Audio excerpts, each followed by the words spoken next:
Sandali po, hindi pa nasasagot muna yung tanong ko eh.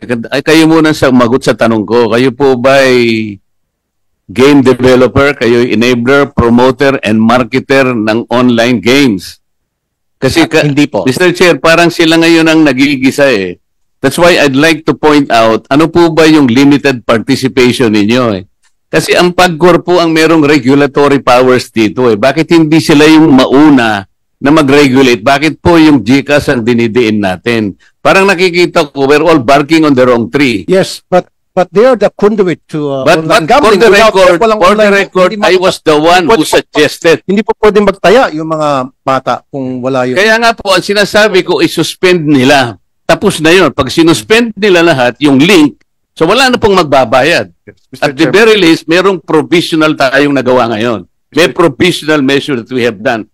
But let us not naman fry people. Let me answer. Mr. Chair. Thank you, Senator Villeneuve. Yes. Sandali lang po, Mr. Chairman. We'd like to clarify the statement of the BSP representative because very important po yan. Is your statement is within 48 hours, you will ban the apps on the e-wallets or you will ban e-wallets to be utilized by these gambling operators? That's two different things, ha? Kasi yung apps, tanggal lang yan. Ibig sabihin, walang advertising. Pag bunda mo sa GCash, sa PayMaya, hindi na lalabas yun. Pero iba yan sa pinagbabawal nyo ng paggamit ng e-wallets sa pagbayad ditong gaming na ito. Let's clarify that. If you're saying the latter, which is to ban, then I am with you, I support you, and I congratulate you if you can do that within 48 hours. So let us clarify, Mr. Chairman. Ano ba talaga? Yung pantanggal lang ng advertising apps sa e-wallets or pagtanggal talaga ng e-wallets sa paggamit sa pagpusta dito mga games na ito? Mr. Chair, Go ahead. dito kay BSP, kay Governor. What's your name, sir? Mamerto Tangonan, Your Honor. Ba't kinakailangan pa ng isang araw na palugit? 48, ba't kinakailangan pa ng 48 hours? Eh sabi nga na dito, isang pindot lang yan, tapos nawala na yung apps na yan. Ba't kinakailangan palugit? Para marami pang pwedeng tumaya? Para meron pang mga kukuha ng porsyento sa mga taya na yun? Mr. Chair, Sir, I'm may asking I interject? Sir, excuse me. I want him to answer my question. Senator Rafi, finish first. I want him to answer my question, Senator. Pakisagot lang po yung tanong ko. Ba't kinakailangan ng 48 hours na pwede naman gawin agad-agad? Tulad nga sinabi ni Senator Villanueva and Senator Migs, nagtataka lang kami. At si Erwin nga, nagsabi, pag hindi mo makagawa yan in 48 hours, ikukontem ka. Pakipaliwanag. Okay, mabilis lang. Anong proseso ba dapat ang ginagawa para ito ay tuloy na matanggal? So, Mr. Yung pinag-usapan natin. Your Honor, we provided 48 hours because one, as I've mentioned earlier, we want to give time to the BSP supervised institutions to take down those in-app links and icons to the online gambling sites. The other reason, Your Honor, is so that we will also provide time for the customers, for the consumers, to withdraw their funds from the online gaming account once they learn that we are already removing the links from the BSI mobile payment applications and websites, Mr. Chair. So within that time, for consumers who may want to take their money out from their online gambling accounts, they may do so, Mr. Chairman. Fine, Mr. Chairman, just to clarify. So what the gentleman from the BSP is saying is bawal na gamitin ang e-wallets for online gambling. We need a categorical statement from you. Bawal or tinatanggal mo lang yung app o bawal na?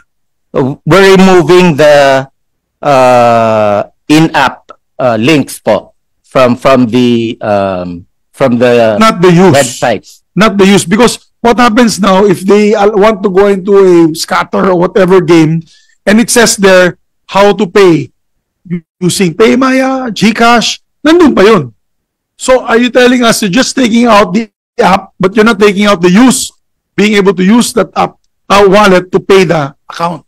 Yan ang importante, sir, Mr. Chairman. Mahalaga yun, malaman ng taong bayan. So what is your answer before I will just ask my colleagues? This is very important.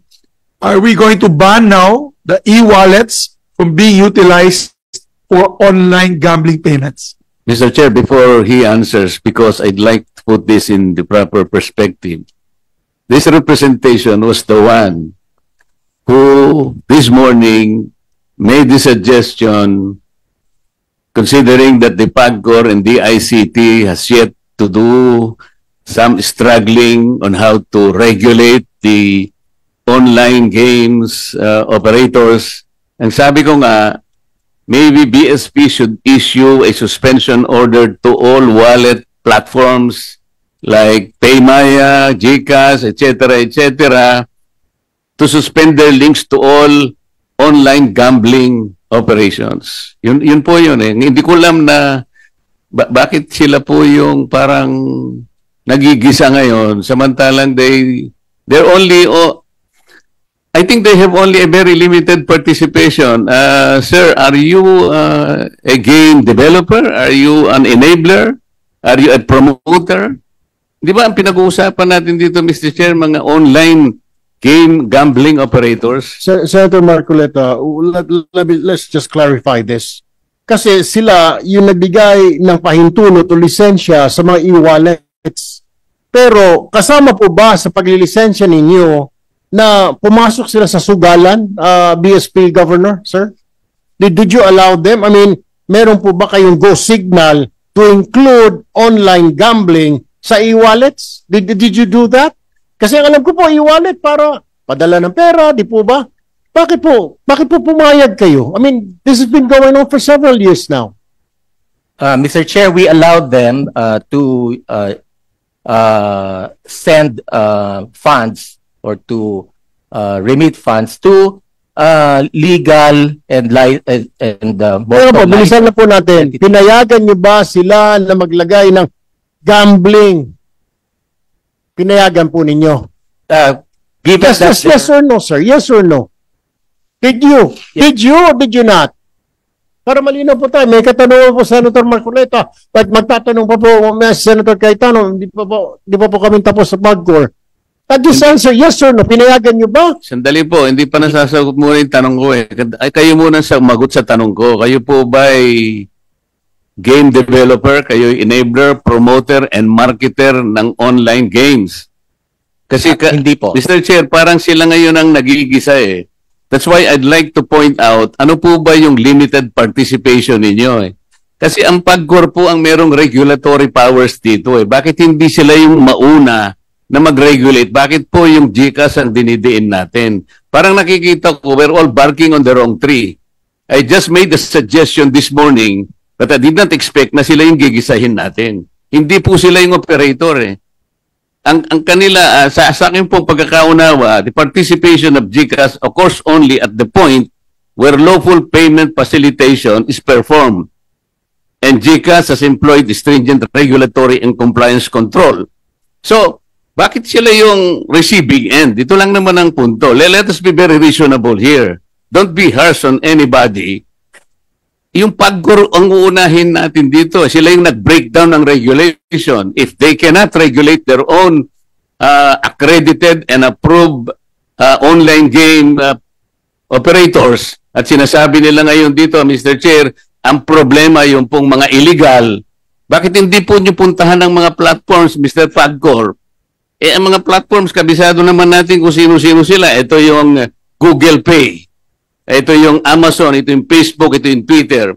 Can you not go to them in the first place with the help of TICT? Doon kayo magsimula. That's the first layer. And then go back to your legal or illegal. Tingnan nyo kung meron silang KYC measures to protect the public.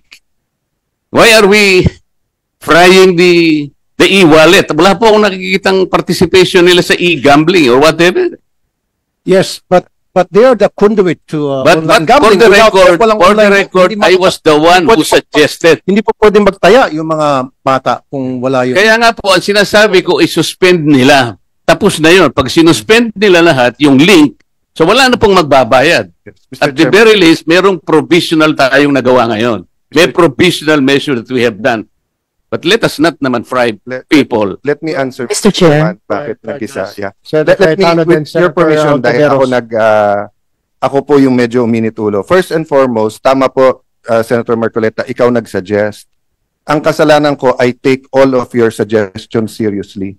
Na-offend lang po ako na sinagot kasi na wala na yan, wala nang links. Samantalang nung inon ko yung phone ng aking staff, meron pa rin link. And because nga, I found it lack of political will na July 5, kinonsulta pa rather than then. Secondly, sir, the thing is, I have received information, complaints from very, very reliable, in fact, players to, that yung ibang e-wallets, hindi ko sasabihin kung sino, later on, kasi imbitahin naman ni Chairman Tulfo, sinabi niya kanina, that pati sa illegal, ginagamit yung e-wallets at kulang ang ginagawa nila. Ang PAGCOR does not regulate the e-wallets. It is central bank. Having said that, it is a bigger problem. So, anyway, we'll leave it there and we will go now to PAGCOR.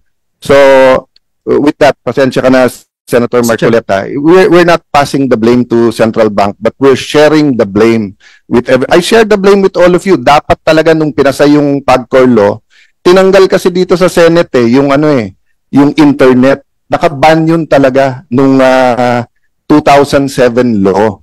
Diba? Kaya hindi ko masisi si Chairman Al kasi wala sa batas ngayon na bawal ang internet. Nilalagay namin ni Joel Villanueva yun sa pero tinanggal dito sa Senate. Anyway, Mr. Chairman, if I may just very quickly, and I share the sentiments of my dear colleague Senator Alan Cayetano. In fact, every time we talk about PAGCOR's charter, Section 10 of PD 1869, yung PAGCOR charter as amended gives PAGCOR authority to operate and license gambling casinos, gambling clubs, and other similar recreation or amusement places, gaming pools.